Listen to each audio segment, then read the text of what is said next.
Well, welcome to another orientation of the Shots at the Shop. I'm Omar Neal. I'll be one of your moderators today. And of course, I'm the former mayor of Tuskegee, Alabama, as well as the host of the You Got the Power syndicated radio talk show. And I'm also joined today by another moderator that's been with us for the whole time, but not always with us. But we're so happy to have Gloria Alparesio Blackwell. Hey, how you doing, Gloria? Hello, my friend. Glad to be here. Man, Another great day. I'm so happy to have you with us today. Oh man, it's like Christmas. No, I'm so excited. I'm here from the University of Maryland, the Office of Community Engagement, where we take our community out in the community and try to address these issues, particularly COVID-19. So I'm glad to be here with all these wonderful panelists here. Absolutely. And of course, one of our regulars, Dr. Carol Ritter. Hey, Dr. Ritter, how are you doing today? I'm doing great. Coming to you from my office today.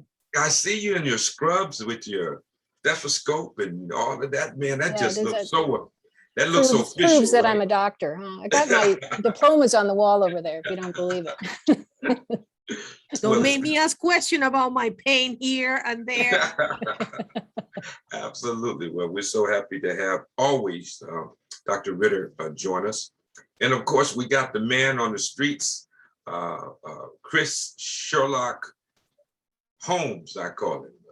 He's the one that go around from shop to shop and really, he's the where the rubber hits the road for what we do. Hey, Chris, how you doing, man?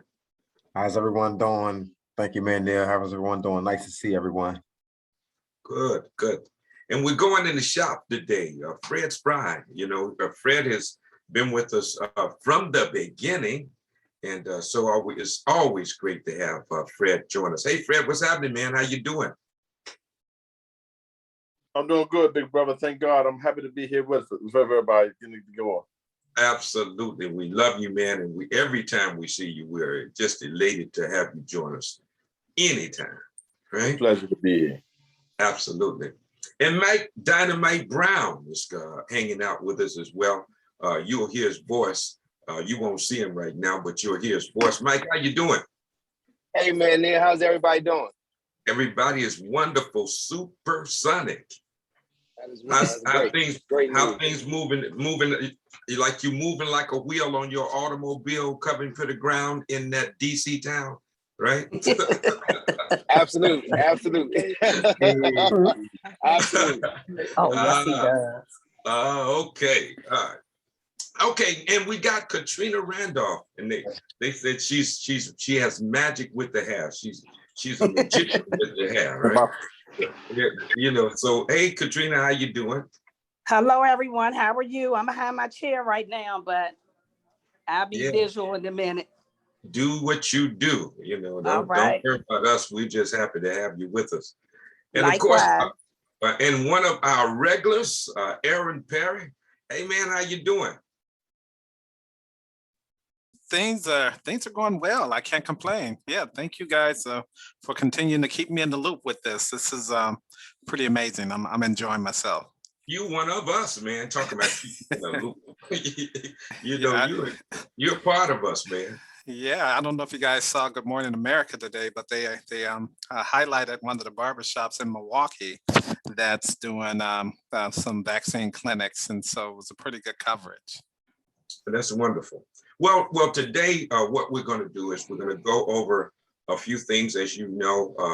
I think based on the mandatory vaccination that many of these companies and governments are imposing, the uptake for COVID vaccines have gone up. In fact, right now we're about 51.1% of the total population, 56.1 of the total population right now vaccinated.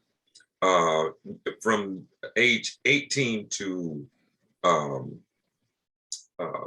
18 years and up is 67% total. And the seniors, that's what's going to make the difference.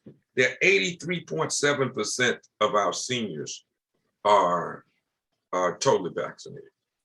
And what we need to do is we need to listen to our elders, because obviously they know something.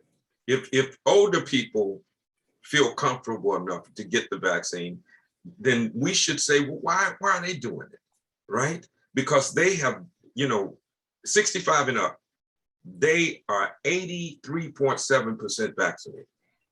And I think once we can get in that range or a little above that in the 90 percentile, we can reach that community immunity that we talked about. So Gloria, I want to talk about, the Latino community.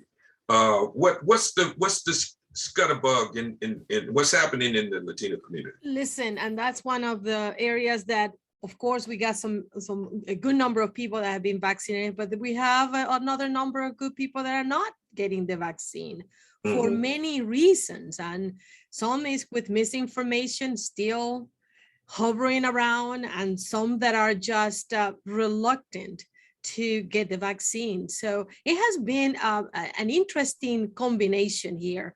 And I think that is more about getting the individuals that you have confidence, that you trust, that really have to be with them, holding hands and doing it right down there. If we don't do it that way, we're going to continue with these numbers. And we already have 700,000 people that have died from COVID. 710 the last time I saw. And those could be prevented. So come on, we just definitely had to find another equation how we can maneuver with this. So mi gente, I'm going to say something in Spanish. Mi gente, vacúnese. Tenemos que parar esta pandemia que nos está matando a todos nosotros. I just say, Mayor Neal is doing everything that he can to prevent this.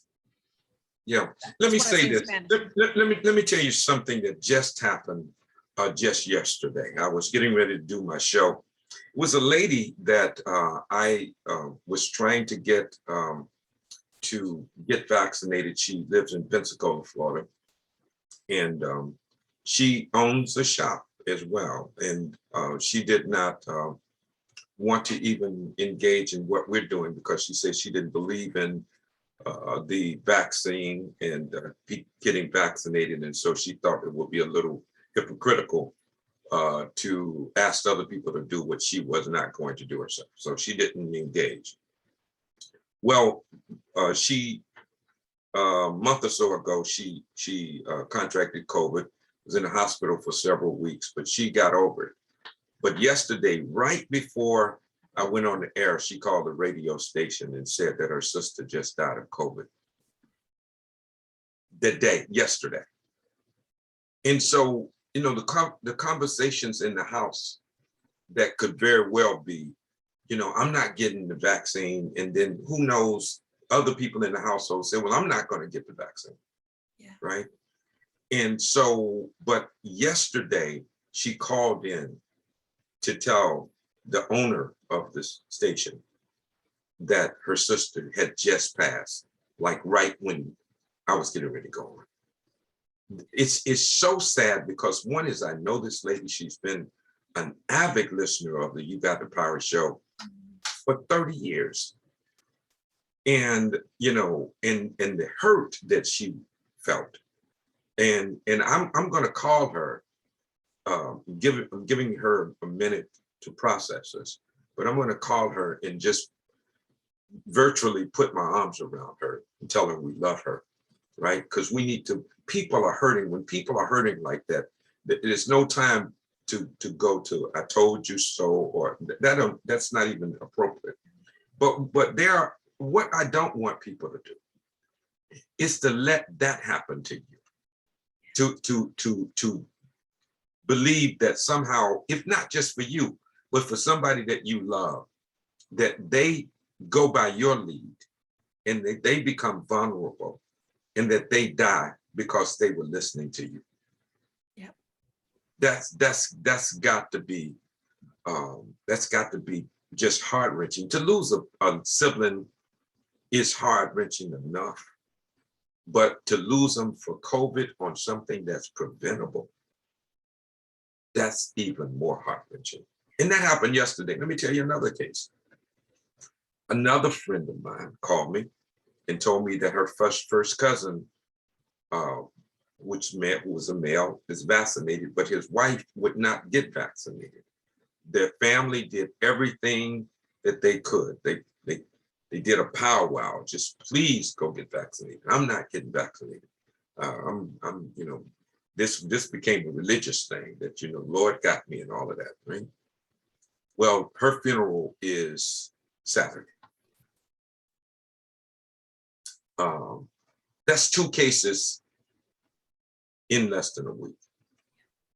3 more people. Someone called in on the show. 3 young African-American males from 28 to 35 died of COVID in the same city just this weekend. And when I talk to funeral home directors around the country, they are inundated with COVID victims. And so the question has to be, and this is why I want to have this conversation. Aaron, I want you to help me out with this too. Because you had a conversation with your brother, and it's like salvation. It's like you saved your brother's life. And I admire you so much. Dr. T and I talk about you so much, about your spirit and the person that you are and the things that you're doing and how persistent you are and how you have this spirit of stick-to-itiveness, right? I know that was a relief when your brother got vaccinated. I want you to tell the audience what happened again, because that speaks to what I just talked about. Yeah, thank you for that. With my brother, so over, obviously, the course of our lives, we've buried my mom, we buried a sister and a brother. And when my younger brother passed away, we had just a family meeting, and we just said, this is nonsense. Life is precious, and we have to take it a little more serious, and we can't be putting ourselves in risky situations that could potentially lead to loss of life. That was about 4 years before COVID came on board. And then obviously COVID arrives, and needless to say, I was really shocked when my brother shared with me that he wasn't getting vaccinated. And so I thought it was going to be an easy fix.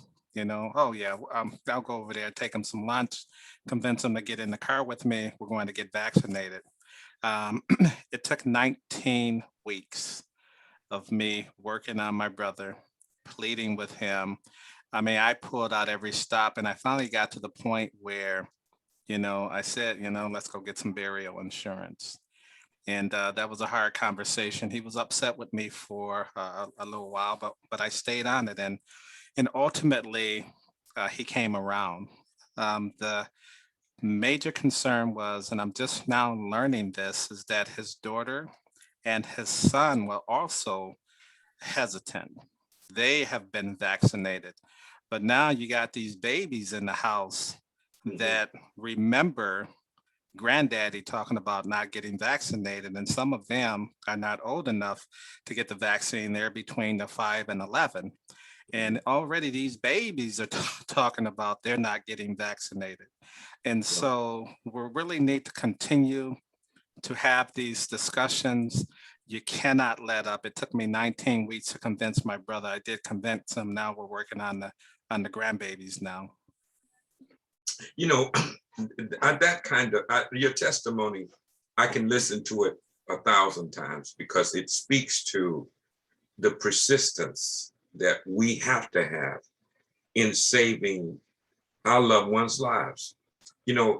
The tragedy is that there are some people who probably given up too soon, and they get weary in well-doing. And then they have to make funeral arrangements for those people that they gave up on, right? I don't think we can ever give up. Chris, help me out, because I know you're out there on the streets, and how do you overcome it? I want you to unmute. How do you overcome the no's? And as Dynamite Mike says, the hell no. How do you overcome that? That's a really good question. Being in Baltimore City was sort of just getting thrown into the shark tank, if you will, with going down in a community that's used to putting needles in their arms, but not for the vaccination. A community that's used to taking shots, but not the vaccination. It was such a surreal experience, and one that leaves you thankful for wherever we are on, in our walks of life, because it could be different. And my heart sort of goes out to them. It sort of shifted from a thing of not angry, but just like, that's inconsiderate, that's rude for you not to be vaccinated. Mm-hmm. Now it's just a thing of just, it's sad for an individual not to be vaccinated, not to save me, not to save their family, but to save themselves. Mm-hmm. They don't even value themselves enough to do the research to get the correct information to make a choice. They just don't. And piggybacking off of what you said earlier, I had a conversation with a gentleman in a carryout, and he was downright belligerent and adamant on not getting the vaccination. And I told him, I said, good shoes, they sell themselves. I'm not here to convince you. I'm not here to be a medical professional. All I'm here to do is highlight how effective and efficient these vaccines are at saving lives, how efficient they are, how effective they are at reducing your recovery time and symptoms if you do contract it. Well, that's why so what's the point if you can still spread it? Yeah, I'm going to say this once more. You want to be sick 10 days in the hospital on a vent, maybe more, or a few days less with probably significantly less symptoms. The choice is yours. And to me, I stopped combating it. So, but piggybacking off what you said earlier, and I'm going to stop talking on that note. I think the older people, and I've run into a lot of older people that are vaccinated. And what I do realize is that the majority of them don't have the TikToks. They don't have a lot of the Facebooks or the Instagrams. They don't have a lot of access to the media segues that provide a lot of this mis and disinformation. So for that reason, their sources are probably coming from a more reliable segue, okay. Which have them feeling more comfortable with getting that vaccine as opposed to all of the static. You know what, Chris, I think you had on a salient point there, that they are not inundated with all the social media chatter about the anti-vaccine and that kind of thing. And so they probably are listening to more reliable sources, and that's why. And they probably all have doctors too, and have some relationship with the doctors because of their age. And so that may make a difference. There are a lot of people who don't even see a doctor because they're young and they've not had a checkup in 15, 20 years, right? And I will say that will be the difference with the Latino community. Yeah. As you know, that we use a lot of WhatsApp because it's an easy way for families to connect overseas. And that brings a slew of information. I'm glad that we were like 6 hours without any social media. Of course, for some businesses that was critical, but at least misinformation was not going through. that has been one of the channels, because I get a lot of questions. I'm from Venezuela, and I see what they are getting. Gloria, look at what I'm seeing. They're telling us that we cannot be getting these vaccines. And so I have to dismantle all that and providing the facts and telling them, here are the reliable information. Here are these translated material that are coming from reliable sources. So I think that is something that we had to really combat. And because that's where they're getting the information, and through all those social media, and they have that computer in their hands, which is called cell phone. So they Right. are connected, and I see that that's something that we have to be bombarding more informations with the right kind of information. Yeah. Hey, Mike, I want you to get deep with me a second. Can you unmute? Absolutely. You know, Chris says something about self-love, right? Mhm. If you have a people who don't feel that they're going to live long, that the system is skewed against them, you know, the self-esteem, either individually or collectively, is at an all-time low. How can you expect them to want to do anything to preserve their life if they don't see their life worth anything? Do you think there's any correlation between people not getting vaccinated and this notion of self-love? Some people take that position and they want to call it self-love. They're going to protect themselves because they haven't done the research, like Chris said, to make an informed decision whether they should be vaccinated or why they're saying no. What is your reason why? That's what I tried to get out of the people who at the hell no wall. What is your reason why? Is it scientifically backed? And a lot of these people, you know, they just have their own ways that their grandma said that don't do it. And it has no validity, but they stick to it. And I think some of these people do love themselves. They've just taken the position to say no for no reason. And I cannot get them to answer the question. They'll answer all around it. And instead of just answering what I'm asking them, you know, they just keep going on and on. And then at a point, you just have to let it go because you're talking to a brick wall at that point. And then you just have to work on them the next time. But I always try to end it in love and peace and coming from a good place to land the information that could possibly change their mind. Yeah. You know, Fred, come on in with me, Fred, a second. Because I mean, you're there with people every day. Both you and Mike are cutting hair, Katrina, right? And you're doing hair. I mean, how do you navigate the conversation, particularly when you hear misinformation in the barbershop, right? People, you know, they put a chip in you, all of that, and they'll change my DNA. They're gonna make me white. You know? It's funny. It's funny. I hear a lot of things. I hear a whole bunch of them.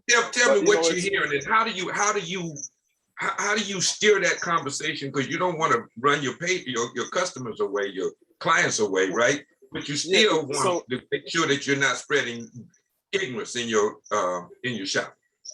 So it's a good question. It's a good point. First of all, in our business, it's very, very, very delicate because it's a fine line, you know, between the respect and not respect. And I always have to be reminded that it's a big difference between knowing and not knowing. So what happens is when someone says to me something, for example, they don't want the shot because of, you know, the RNAs, the DNAs, and they put in there, you're going to die in 3 years on a chip. I just try to just bring back facts to them.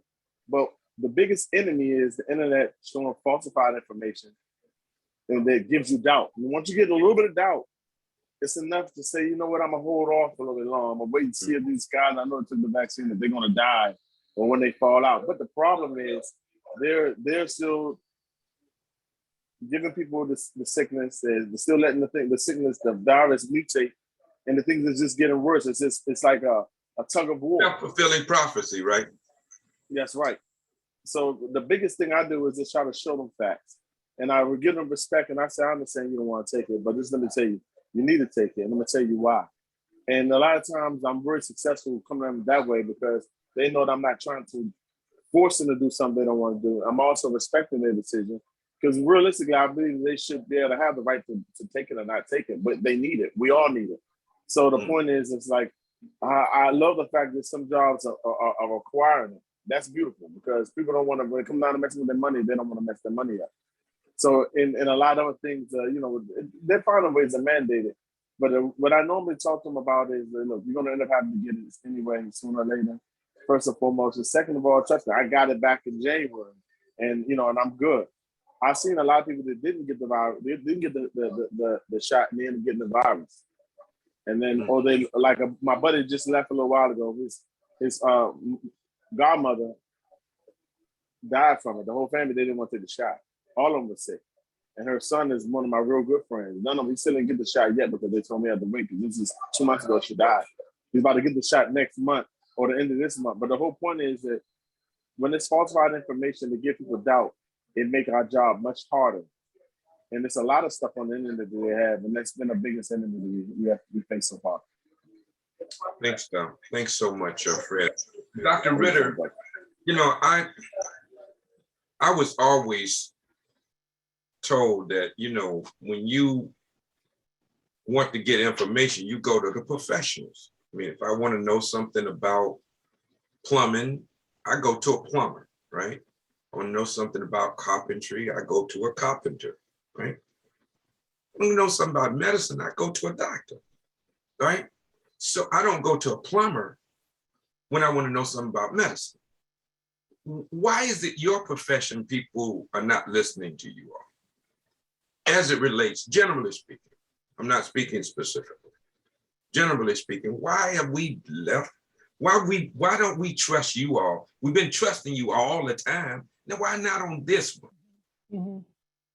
Well, this particular issue we've had a serious problem with messaging, even within the medical community. We've had the CDC and their advisory board, which don't always agree. We've had the FDA and their advisory board, which don't always agree. We have the White House and their advisory board, and they don't always agree. Then we have the scientists down here with Pfizer and Moderna. And so the messaging has been confusing even for medical professionals.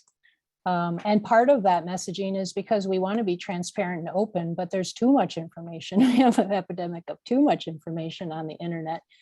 And I think it was very, very wise what Fred was saying about there's, a fine line between respect and not respect here, because, there's a big line between knowing and not knowing when you come to the science, but then understanding it is the fine line. You have to give people the time and the space.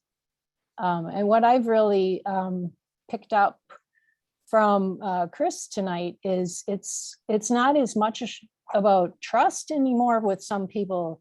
It's about this underlying mind-numbing trauma. You lost the trust, you lost people caring, and that trauma has numbed their minds.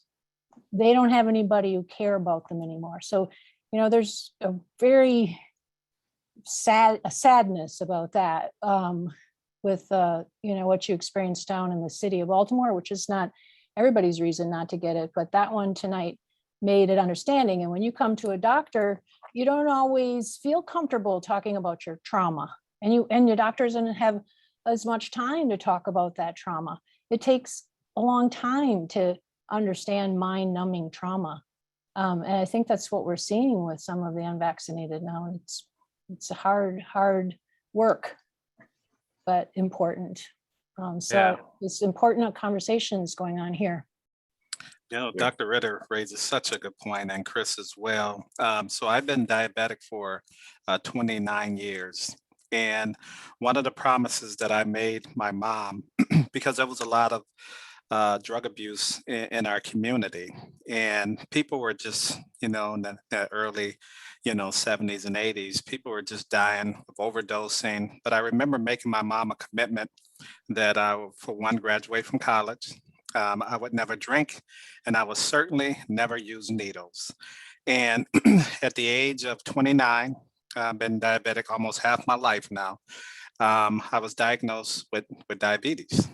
And, I, played sports in college. I didn't look like diabetics are supposed to look. I just didn't fit the stereotype.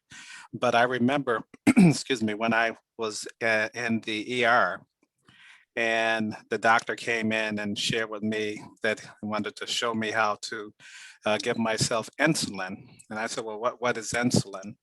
And they explained it to me, and this is going to be your new lifestyle. This is, you're likely going to be on this for the rest of your life.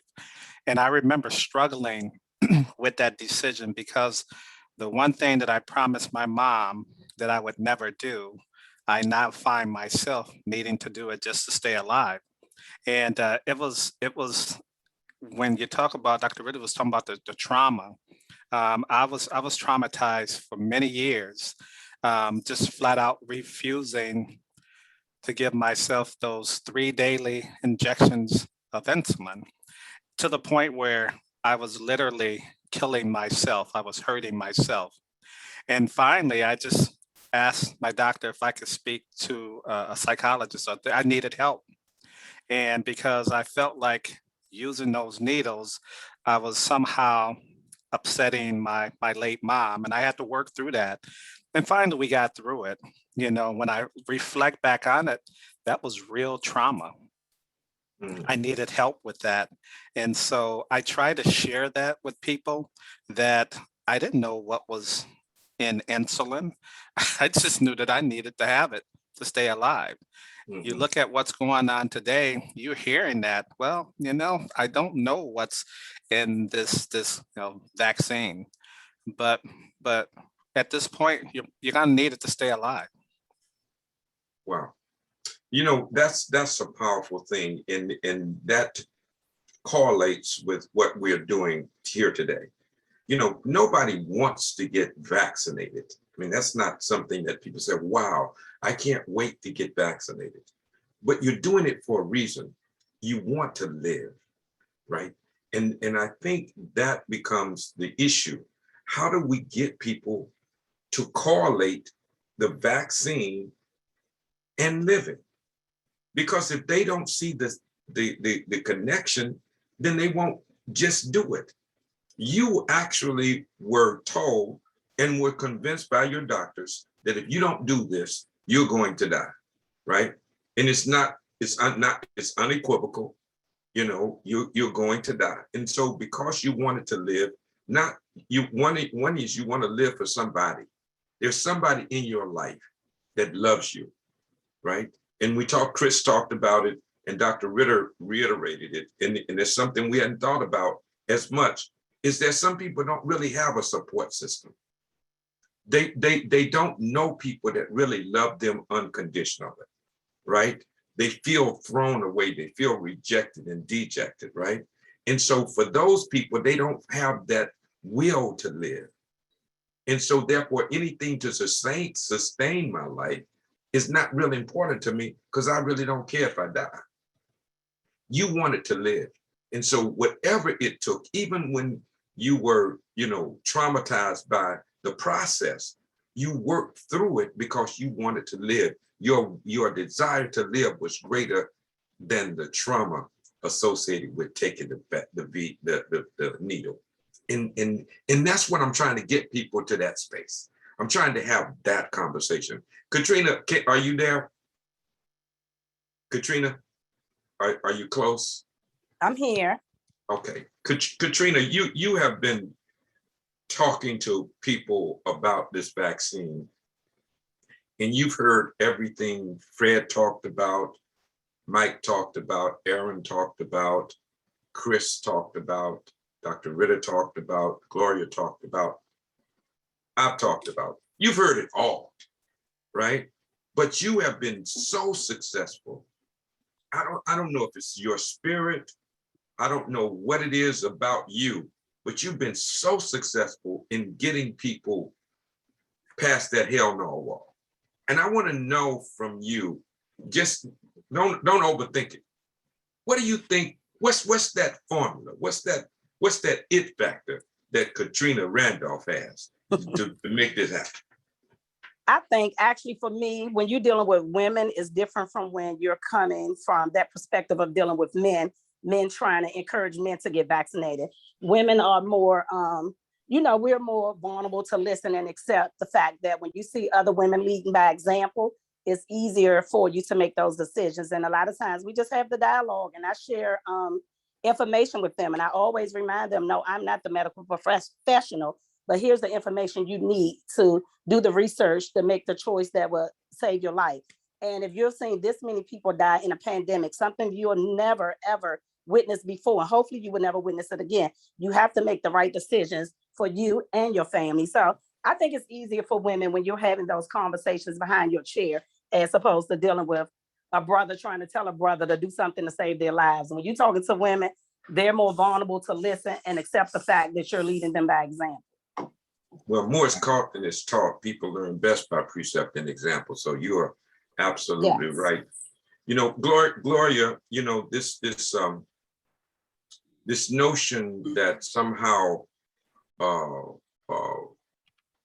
being a country that's advanced,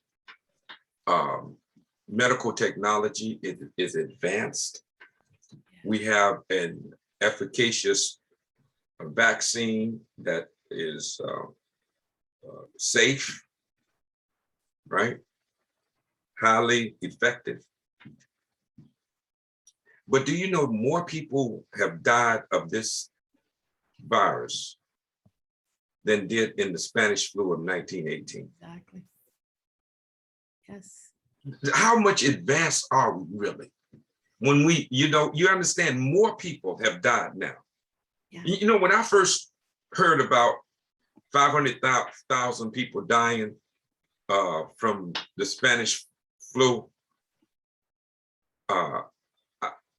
I said, wow, that we'll never see nothing like that again. I mean, this was when we first found out about COVID, maybe 3 or 4 people died. I couldn't fathom what 500,000 people would look like dying in this country, right? We now have over 710,000 people have died. They have flags that show you the magnitude of that. It was Surgeon General that said that, and it was Dr. Michael Osom as well, said that you could literally, if you called everybody's name and just have a pause between it, it would take you over a year to call everybody's name. Exactly. It would take you over a year if you called it 24 hours a day, 7 days a week. It would take you over a year to call everybody's name. Yeah. That's where we are today. How did we get here? Just kind of tell me from your heart.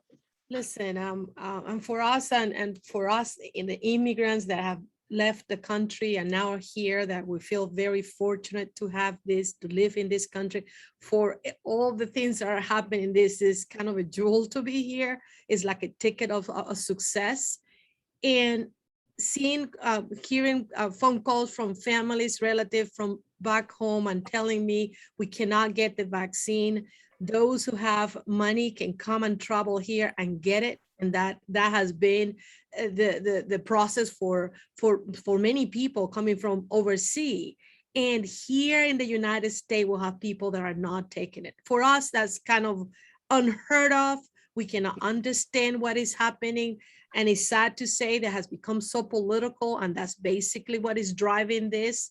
And now in a civilized 21st century, we're in the 21st century. We're not in a time of 1918. We are right now via Zoom now.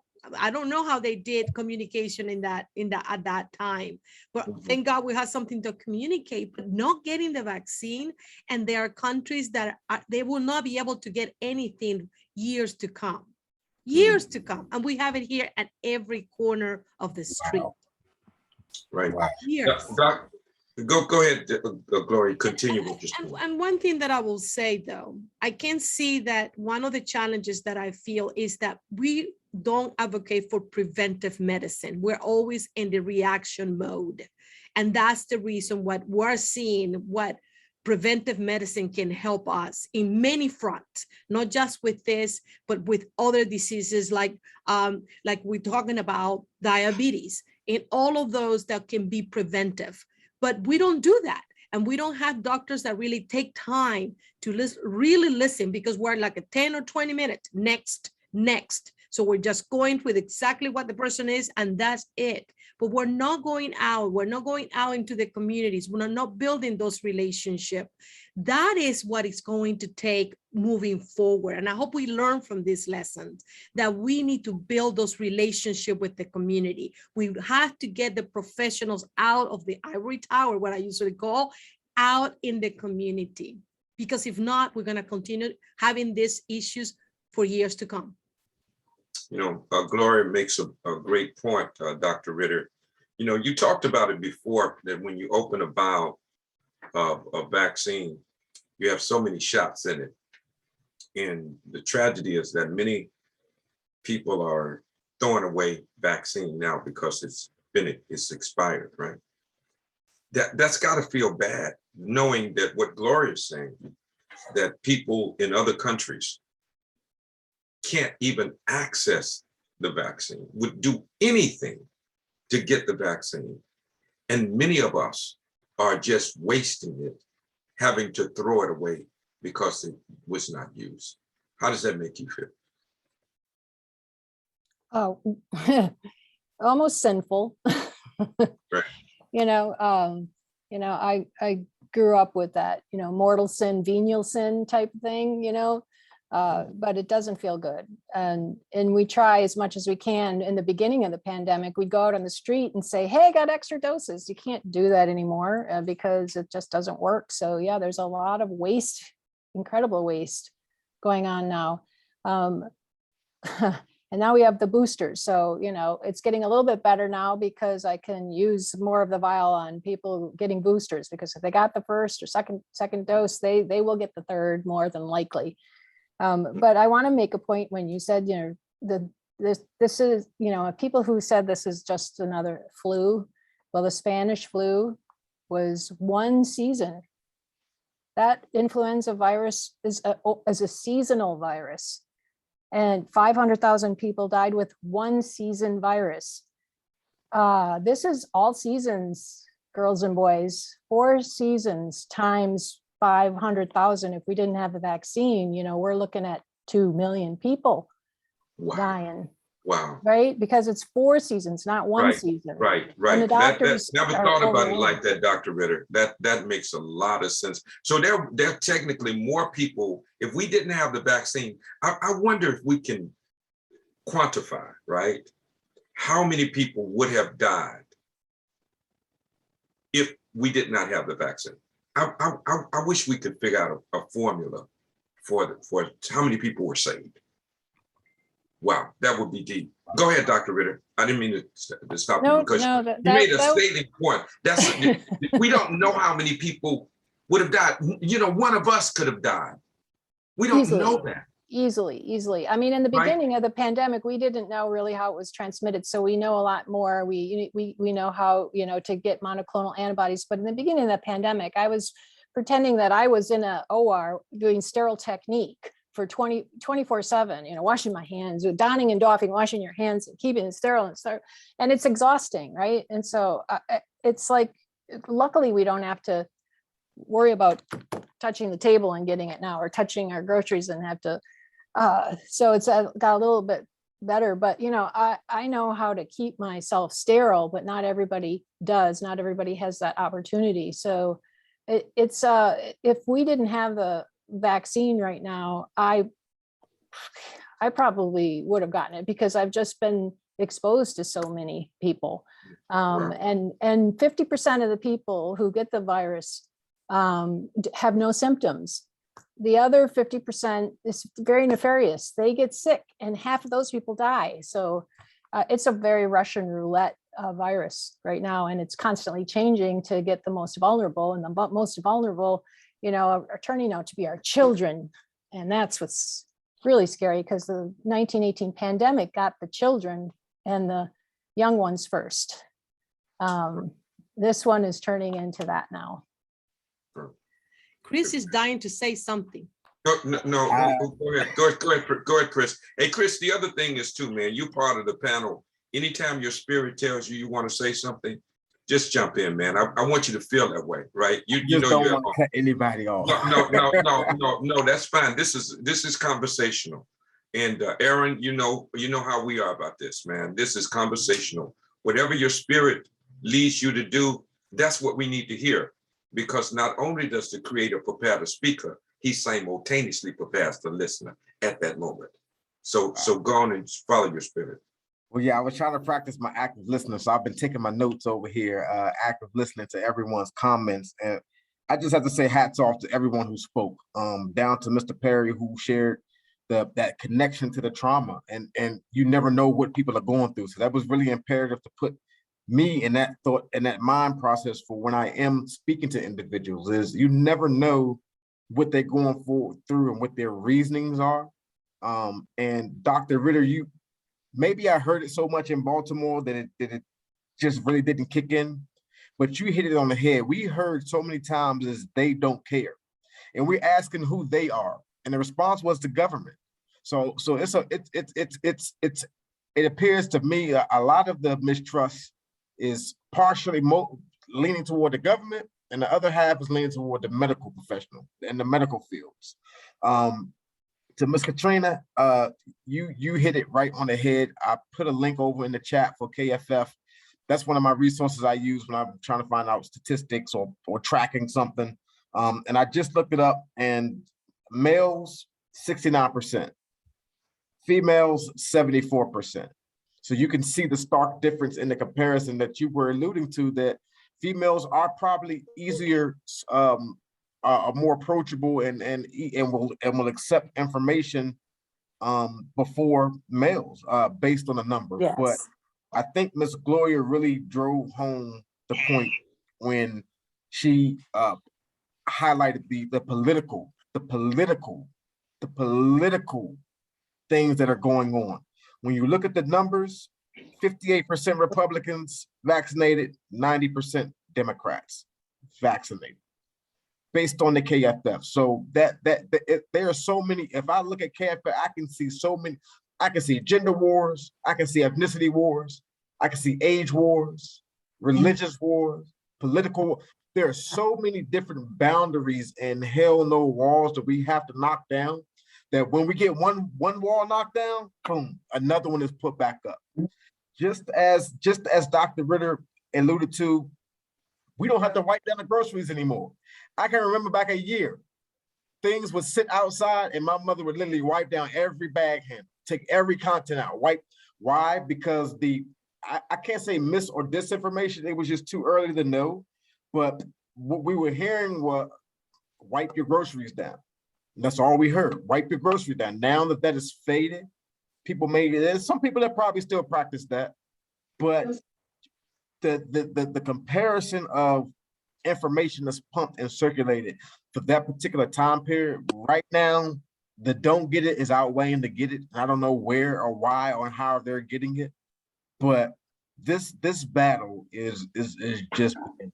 It's just beginning. We have so much work to do in terms of cleaning up some of this misinformation. It's just so much. And the thing that really grips me is that these individuals speak it as if it's fact. And that's the scary part, is that they actually believe that this is fact. It would put me more at ease if they say, well, have you heard that they give the serial numbers trace you? But no, these people's statements are, they put the serial numbers in, you're just tracing a number. They're speaking this stuff as if it is already proven. And that's the hardest thing to do, is to change someone's mind. Some people may know it's the best thing in the world, but because they said no initially, they don't want to be looked at as weak and going back on the word that they have circulated in the universe. So they'd rather be, I said I wasn't getting it. And then when they go home, people are scared. They're just scared. That's all I can really break it down to.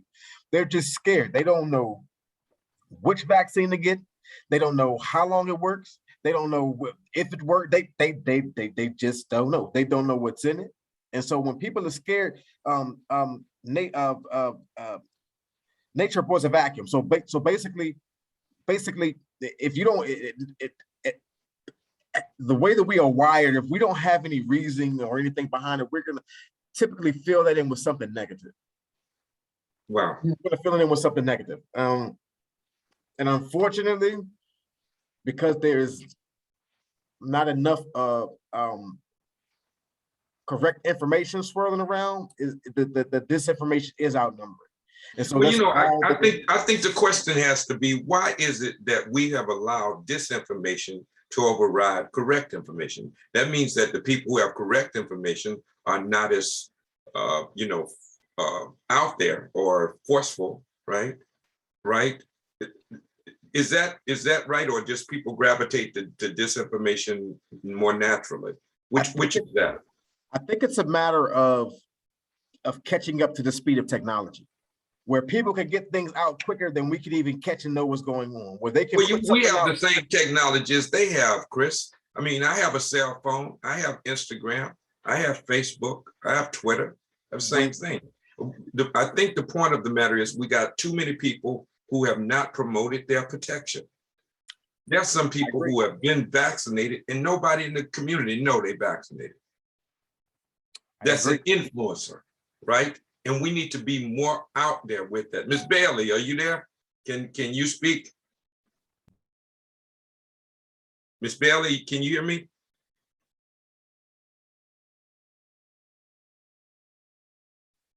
I saw she, yeah, hey, Ms. Bailey, how you doing? Hi, how are you? Good, good, good. What are you hearing in your shop? Tell us where you are and what you're doing.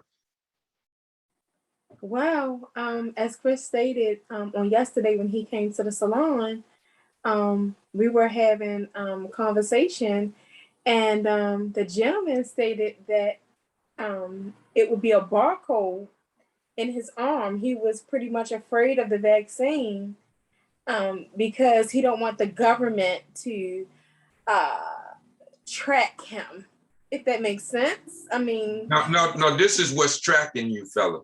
Yeah, right there. Absolutely. Absolutely. So somebody carries a phone around with them every day, or even get in a car that's over a 19 something. Yeah, you got a tracking device and knows as well. That phone even know what you're thinking. I mean, you can literally say something and then all of a sudden you start getting advertising on your phone about something you were saying or even thinking almost, right? So don't you know that it's already a tracking mechanism?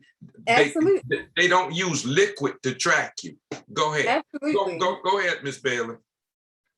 So Chris was pretty much trying to get him to understand how can a vaccine produce numbers, you know? So it really doesn't make any sense. So I was like, okay, interesting. This is very interesting. This is what you think? So Chris tried to give him the necessary information, you know, to get the vaccine to protect himself and protect his family. Yeah. So Chris, and that all came about because when they start disseminating all these boxes, so they had to put a mechanism to know where the boxes went. So they had a tracking, but the box, not the vaccine.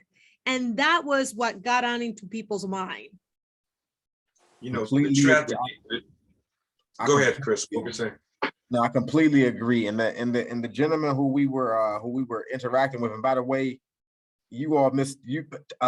Miss Bailey was the shop owner who put on the vaccination event last Friday, I believe. And let's give her some snaps. Let's give us, you know, we love you. Thank you so much. Absolutely. Please, please. Our in-shop webinars that we are recording is going to be available and up for everyone's viewing the next couple of days or so. But we actually sat there and we had conversation about some of the things that she comes across in just in that community. The gentleman who I was interacting with, it was a really friendly conversation, but he was passionate.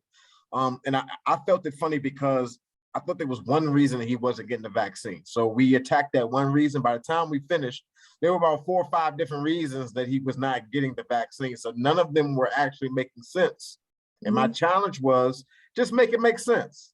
Make it make sense. I said, and my parting words to him, you may not admit it right here, but once you leave these doors and you walk down the street, you're going to think about something that I said. You're going to think about how much sense it makes. And then you may be one day just thinking, I'm gonna get the vaccine. He said, nah, it ain't gonna happen. It ain't gonna happen. So yeah, he's up there on the hell no wall. Yeah, we know it's so interesting. And you know, the tragedy and the travesty is that there are many people who will die because of a lie. Yeah. And that's the travesty. And that's what we want to try to avoid, is to make sure that people get the right information. The interesting thing is that when people get the proper information and understanding, they naturally gravitate to take care of themselves. Obviously, he has kind of hung his whole life on something that is erroneous. So sometimes, you know, like Ms. Bailey said, they have, you know, things so far-fetched, it doesn't even make any sense. But they're making life and death decisions. They're making life decisions on something. If you stop and just thought about it, it doesn't make any sense. So I guess the question we need to do we need a Kizzmekia Corbett to come out into the community, a person who's an African-American, who was a part of the team that developed the Moderna vaccine? Do we need her? Have we really put her out enough into the community to talk about what the makeup is? We had Ian Moore on, Dr. Ian Moore, who's a Tuskegee grad, who was a part of the Moderna development team as well. He was doing the pre-work on the vaccine. But the point of the matter is, do we need to put them out more rather than just having us kind of say, get vaccinated? We can't really talk from a medical perspective. You know what I mean? Only thing we can do is kind of, you know, motivate people or encourage people. But there are people who actually know what's in it and can articulate what's in it in a way that the average person can understand it. Have we done a good job at that? I guess that's the question. I'd like to speak to that. I think I put a little graphic. I don't know if it came up already, but the difference between misinformation and disinformation. I mean, there's a lot of misinformation that people don't even know. They're just like, I heard this and I heard that. But then there's the disinformation that really comes from professionals who's nefarious. I mean, I believe there's a special place in hell for these people. But what I wanted to tell you is that in Maryland and in many of the states now, they're putting in laws in place where the physicians who give disinformation will lose their licenses if they're telling false, fake news, fake science. I'm so glad they're doing that, Dr. Ritter. I didn't mean to interrupt you, but I'm glad they're doing it, just like attorneys that lie. Exactly, because if we don't do something like that, we're complicit in spreading the disinformation. So you say bring Dr. Kizzy Corbett in. Yes, we bring the professionals, but we also have to make the professionals accountable who spread the disinformation. Otherwise, there'll be vulnerable people spreading misinformation from somebody who gave them disinformation. Right. And I think moving forward, once again, we need to involve more people in the research that impact all communities. When we do some research about any kind of a medicine or anything, we don't involve people from the community. The actual people that need to get need to get the response from those communities, so that they can attest to others that indeed is going to be good, is something that is trustworthy, and is something that they can trust to use. But I'm going to ask something to Dr. Ritter, because I have a question. I just got an Don't email ask from Dr. Ritter about your arthritis. She's not yes, going from to do that. I just Don't got an do that. email that Or said about any itis, that, please. that I can get the booster and the flu shot. So can I have both at the same time? And if I do I have any major side effects? Well, the answer to that, Dr. Fauci gave a month ago. He said, yes, you can get the shots together. And if you have a big enough deltoid, you can get them in the same deltoid, but they have to be an inch apart. Yeah, you may have a few more symptoms of one over the other, but the significance of those symptoms are minimal compared to waiting and possibly getting the flu or possibly getting a COVID. So they recommend you can get them both together. And if you choose to do that, you can. A pharmacist you will walk in anywhere in the United States and they will give the two of them to you together.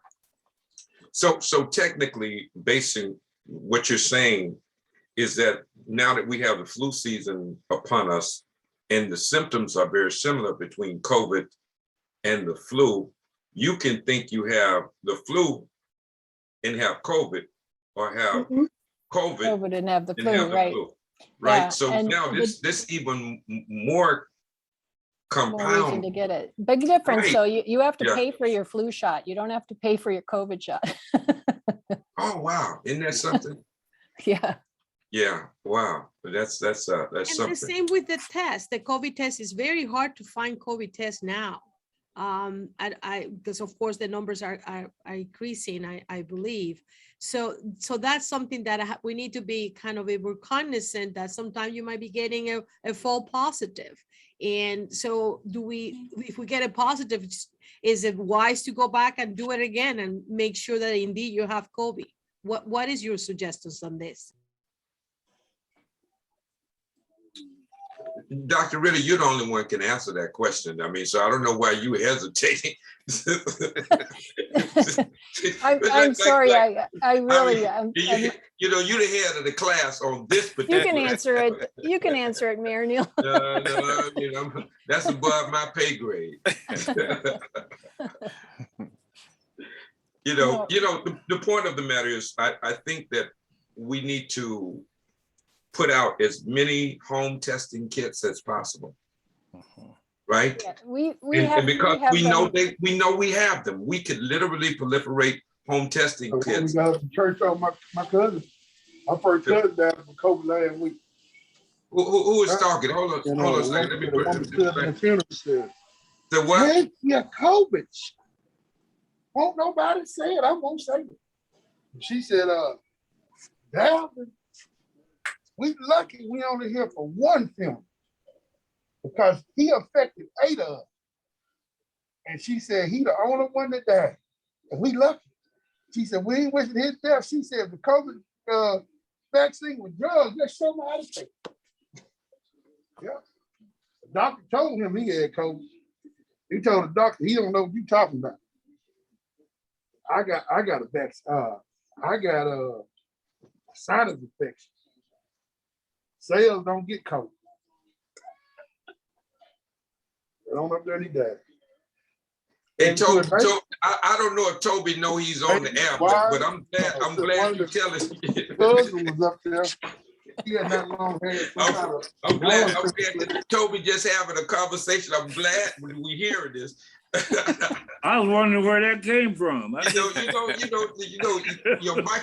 Your microphone is always on. Let me tell you what happened. This man was doing this speech, and he was putting everybody to sleep, and just terrible. So he had a break, so he had to go somewhere to sit down, and so he went to sit down, and he was just talking about the audience, and the man walked up behind him and tapped him on the shoulder, and he didn't know the guy, so he was wondering why he was tapping him on the shoulder. So he tapped him on the shoulder again. The man said, "Can I help you?" He said, "Yes, sir. Your microphone is on." He was just talking about the people so bad, and his microphone was on. They heard it all over the place. So I just want Toby to know that your microphone is always on. Always remember that. All right. Hey, what's happening, fella? Down, we got some people that we need to talk about. Stacy Ingram Reffin. Hey, man, how you doing? Let's bring him up to the Hollywood Squares. How you doing? How's everybody? Hey, how you doing? How you doing, Stacy? I'm super excited for November 8th. It'll be our second COVID shots. We're giving a vaccination shots on November 8th. And we have a campaign that is amazing. I don't know how you guys are doing it, but we have now you need to first tell us where you are. Okay, Stacy.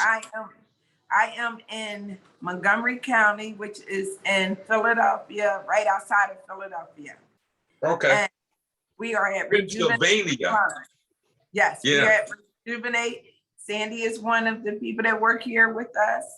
And I'm the owner here at Rejuvenate, and we are super excited. We have 3 on the deck. We did one September 13th. We're doing another one November 8th, and we're going to do one in January. We had over 44 people on the first one, and it is rolling out. Walmart is doing the next one, and it's like fire, because in the complex we are in, we have 3,000 people here, and they never let flyers go up. But we have flyers about our vaccination all over our buildings. Wow.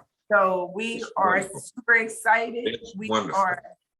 We are doing everything that we can, trying to get it out to everyone. We have a campaign that we have now that says we care about our clients. We love our families. And then it says, we want to live. And then it says, we are Rejuvenate. So we want them to know when they come in Rejuvenate Barbershop, Rejuvenate Nail Salon, Hair Salon, Spa, that we all care about them. We want to live, we want to see our families.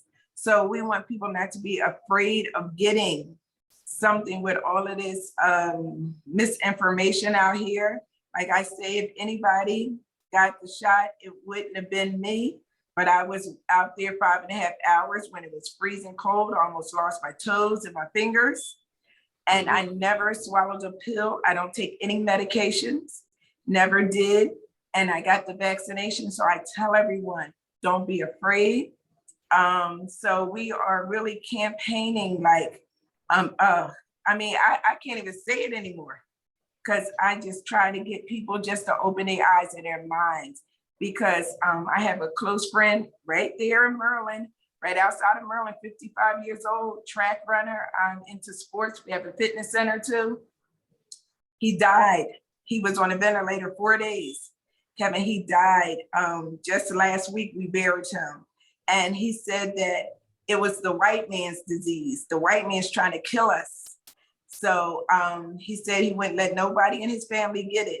While he was on a ventilator, his wife ran and got the shot, and he died 3 days later. But these are things that in our communities that we have to get out this information to everyone, that it's not a white man's disease, because white people are getting the shot too. So they're not going to kill themselves. So this is where we are here in the hair salons, barbershops. We have to speak to those that have this YouTube mentality. YouTube is leading their lives, and they are just misdirecting them. And we have to hear. I know I speak to all my fitness classes and in here. Get the shot, save a life, save your life. So that's what we're doing here. We're campaigning hard. We're doing everything we can. We're getting the word out over here. I don't know about everybody else, but we're super excited here. Let's give Stacy and Rejuvenate Salon, Spa, and Fitness a wonderful round. Come on, let's give it up for them. Snap, we're gonna do it. Yeah, Stacy, you're saving lives. I promise. Go. That's what you're doing. You're saving lives. Yes. You really are. And we got to see it like this. We cannot get weary in well doing. We cannot, when I hear people say, the hospitalization rate is going down and deaths are going down. I don't like to hear that too much because people let their guard down. That happened before. We spiked the ball on the 30-yard line, right? And if you spike the ball on the 30-yard line, that's a fumble, right? And so what we got to do is we want to run through the tape. I mean, for those who, Aaron, you've been an athlete and all that, that once you get to the tape, you don't slow up, you run through the tape, right? There you go. Right? There you go. Right. That's right. And so that's what we got to do. We got to run through the tape. Everybody's got to get engaged. We cannot have any spectators as it relates to saving lives. Everybody's got to be like a Stacy and an Aaron and a Miss Bailey and a Chris and a Fred and a Katrina and a Dynamite Mike and a Dr. Ritter and a Gloria and an Omar. We all in this together and we got to make it happen. So Stacy, thank you so much. We love you so much and we appreciate you so much. I'll be here every week and fighting. Absolutely. Get vaccinated. All right. Absolutely. Hey, all right, Omar. we're gonna go. Let's go. We're gonna go down to Atlanta. What's happening, fella? Hey, how you doing? You talking about me or someone else? I'm talking about you. You got Atlanta, but you got the Atlanta. Oh. What's going on, man? Me, right? Yeah. Oh, sorry. Well, you talk to everybody, you have to mention my name, because I'm special. Oh, okay. What's going on with us so far since we've been doing the shots in Atlanta or the shots at the shop? We've attracted some attention from, I sent you guys the contract from Emory. And right. So now what they're wanting to do, and matter of fact, they're doing every other weekend, the hypertension awareness, along with we're offering shots.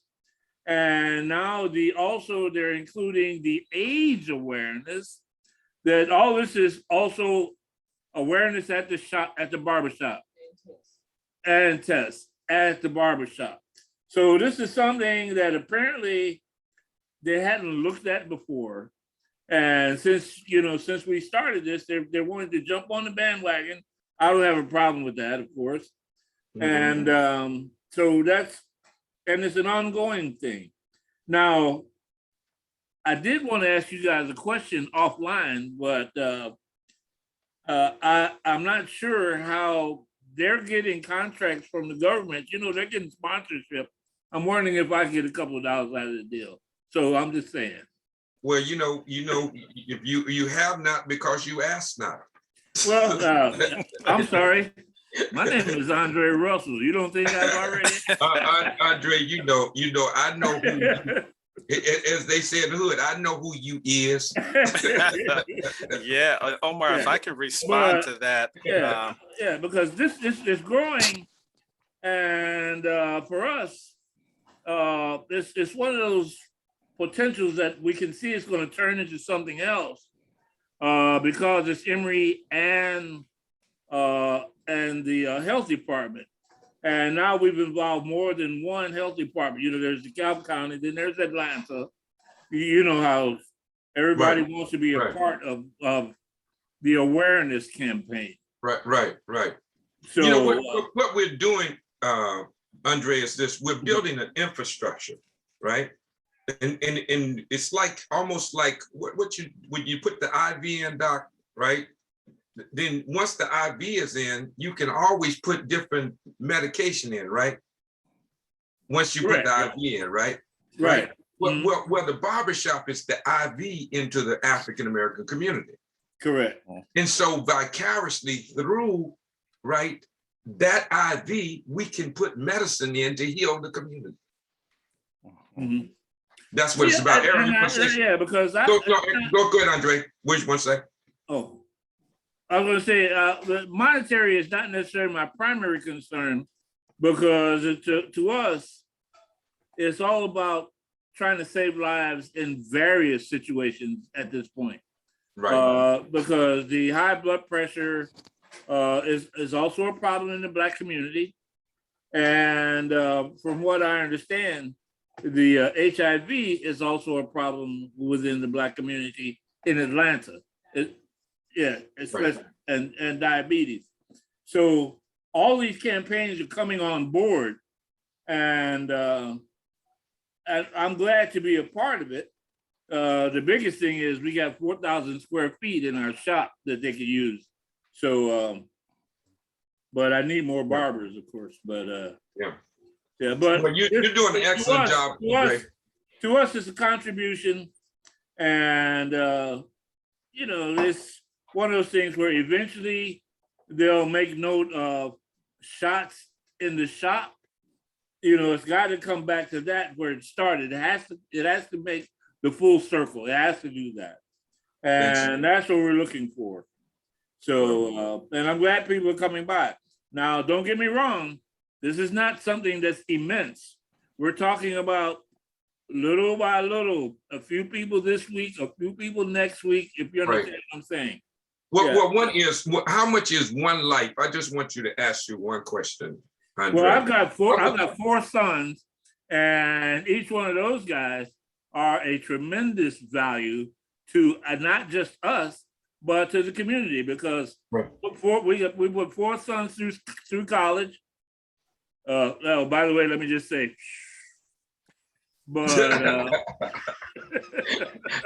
Merry Christmas. I'm saying, right? Well, I just put one through college. We only have one child, but I know what that costs. Yeah, so the value on a particular life, you can't really place a value on a particular. At least we can't, because we look at our contribution to the community, which is our 4 sons, and they're all doing positive things.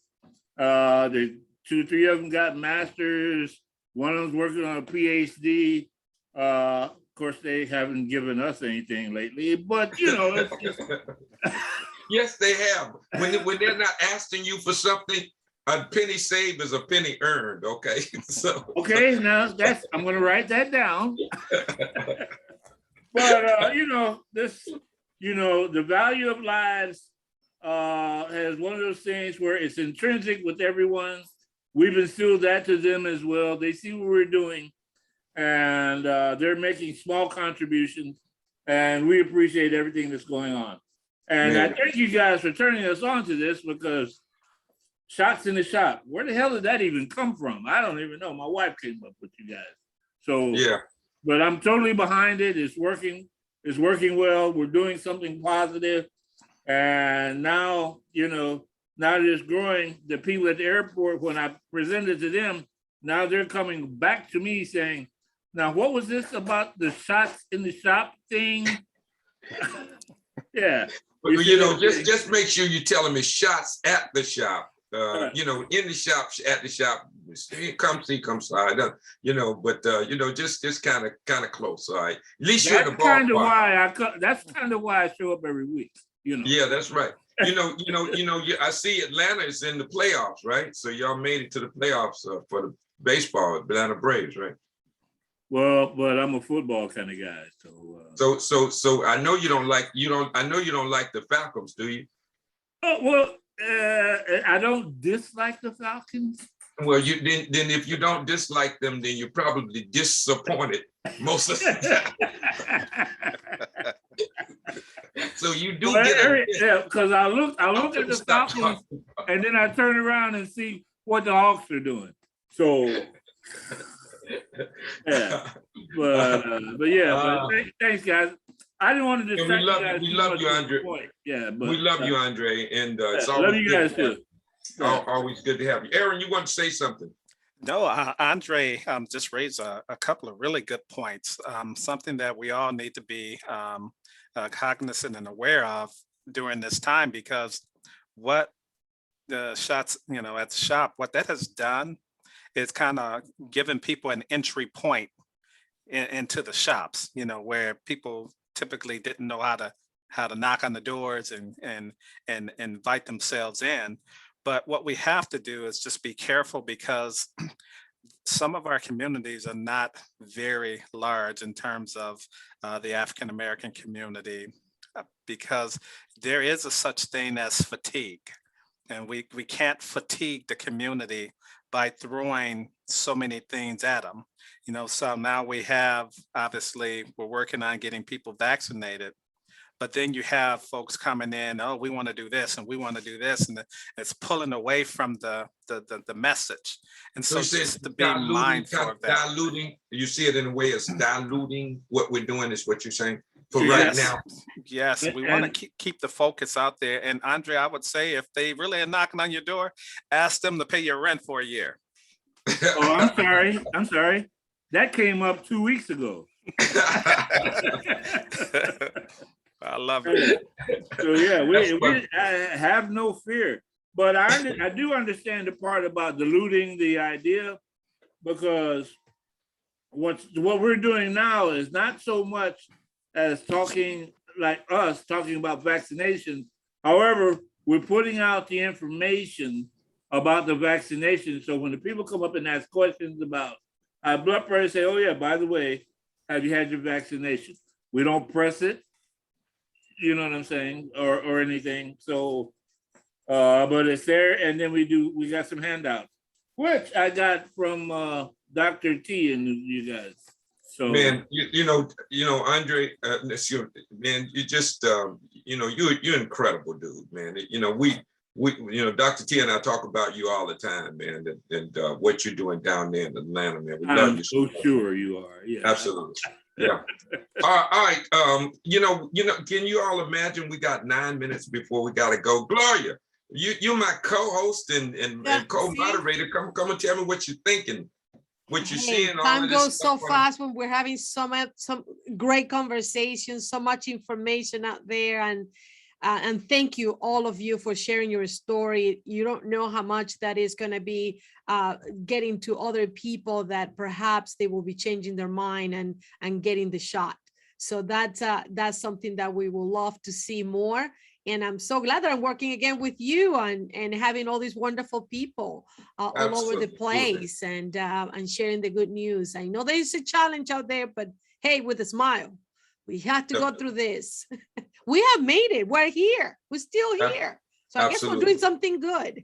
Yeah. Absolutely. Well, you are all a part. You are always going to be a part of what we do, Gloria. So whenever you are available, come on, hang out with us, and because you are an integral part of this. The embryonic stages, when we first started this, you were right there with us. So you're part of the foundation of this, and so we are so happy to have you join with us, Dr. T. I know, I was waiting to see if Dr. T was going to make it. He had another appointment and a conflict, so he told me that he may or may not make it. So I didn't want to kind of announce him not being here until to the end. If he comes now, it's going to be too late anyway. So, but Dr. Stephen, Dr. T. Thomas, who is my sidekick and also a moderator for the Shots at the Shop. He works with the University of Maryland School of Public Health. And of course, this particular initiative is out of the White House in conjunction with the School of Public Health for the University of Maryland. And so that's where we are, and that's what we're doing. All right, let's see if we can do a round robin and call it a day. Let me go to you, Fred. Fred, I've not talked much with you, but I always enjoy your words of wisdom, man. Just tell if you're talking to the people, tell them that, Just remember that, you know, in these times,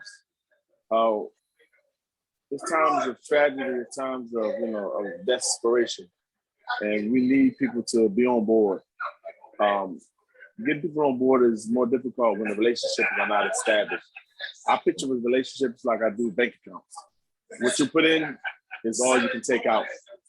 So I try to make sure I deposit as much as I can in trust with the community and friends and family. And I just be as honest as I can to let them know that, you know, these shots, these vaccinations are not for me, but they're for you. I'm vaccinated. If you're not protected, I'm protected. So I try to just lead by example and give as much education as I can from what I do know, and I stay within the facts. And Somebody need to mute because I can't hear Fred. I think that's in Fred's shop. Fred is in the real barber shop. Yeah, and it's real. And it's real. You know, you can't keep Fred. I know all about it. That's cool. That's all right. But you know, that's part of the background, Katrina. That's you know, it's almost like the salon, but not as bad. And it's football on tonight, so my brothers they going crazy. But at the end of the day, I just try to give as much information as I can, but stay within the facts, and then let people know that, you know, with care, I'm letting you know that you need to get vaccinated. You getting vaccinated will save us all and end this thing much faster than later.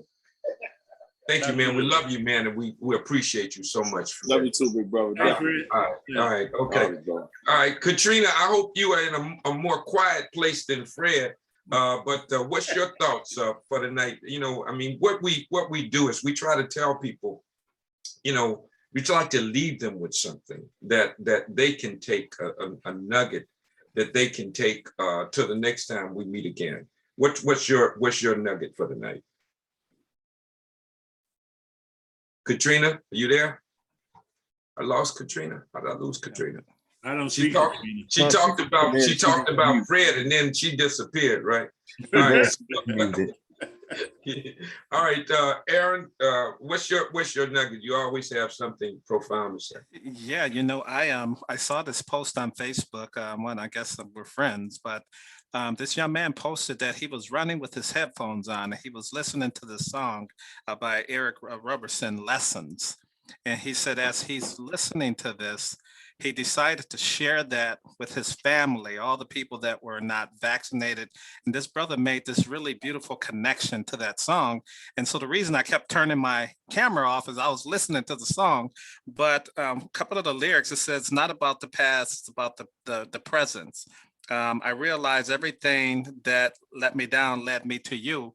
And he made this connection to COVID, and it's so powerful. So if you get a chance to share that song out and you know, tie it to people getting vaccinated, boy, I never would have thought of that, but it's a beautiful connection. If you could put that in the chat, and we can get it out, we would be greatly appreciative. Yeah, that's a nugget. That's a nugget as always. Let's let me go to you, Andre. What's your closing comment? Well, it's we can only do what we can do as a group, but we need to also stay focused on all of the support we have. Like as what's happening with me is we're having more and more people trying to jump on the bandwagon, let's say, and I don't want for us to lose focus on what we're doing.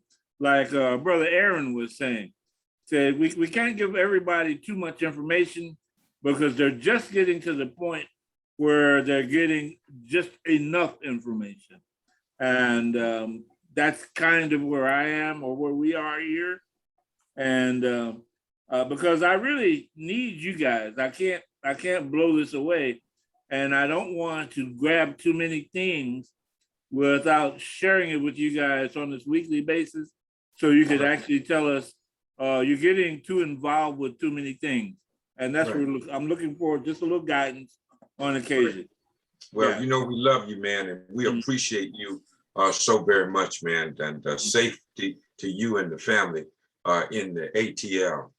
All right, Dr. Ritter, your closing comments. Oh, simply your metaphor to the IV in the African-American community in the barbershops. To me, you guys are an IV, coming from the traditional healthcare system, we need to be rebuilt, and you guys are an IV into the community of a cohesive, safe community that we need to bring into and rebuild our healthcare system. So thank you so much for doing this and teaching us in the traditional medical field, and keep that IV flowing.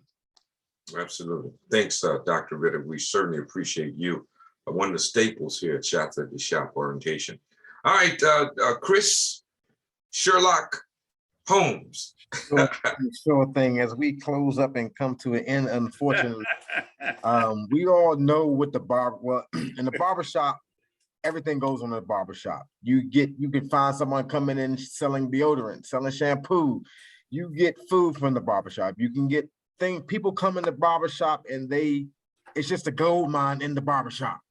So why not come to the barbershop and get good information? They're already circulating stuff in the barbershop.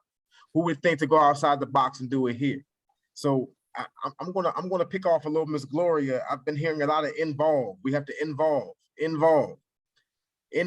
We have to come down and involve them. We have to get involved with what they have going on. So what strikes me in my parting words is involve to evolve. Right. Involve to evolve. We want to change this thing. There we go. We got to go that route. Absolutely. Well, you know, today is special for me, and I'd like to thank each of you for your contribution to a wonderful evening. And you made a wonderful evening for me for a lot of reasons. Maybe you don't know this, but last August, I lost my mother. Not this past August, but August a year ago. And today would have been her birthday. So this is a heavenly birthday for my mother. And today was a little melancholy. It's the first full year of not celebrating her birthday in the flesh, in person. But I realized that we are spirits having a human experience, not humans having a spiritual experience. So as long as we stay in the spirit, we stay connected. My mother had a song that was her favorite song, was entitled Hold to God's Unchanging Hand. And the first lyric goes like this. It says, time is filled with swift transition. Naught on earth unmoved can stand. He says, build your hopes on things eternal. Hold to God's unchanging hand. And so that's what I'm going to do. I'm going to continue to work to save lives, because I know that by saving lives, we're holding to God's unchanging hand. Thank you for joining with us this evening on the Shots at the Shop orientation. And as always, I'd like to leave you with these two words. Remember that I love you with a perfect love. But more importantly, remember this, you got the power. Until next week, have a wonderful day. Be safe. Bye-bye. Peace. Please, please. Yeah. Good night, guys. Good Good night. night. Buenas noches. Happy Buenas birthday, noches. Mom. Buenas noches, linda. Cuídate. Ya tú sabes. Igualmente, va. Gracias, Estamos. gracias. Bye-bye. Bye. Bye-bye.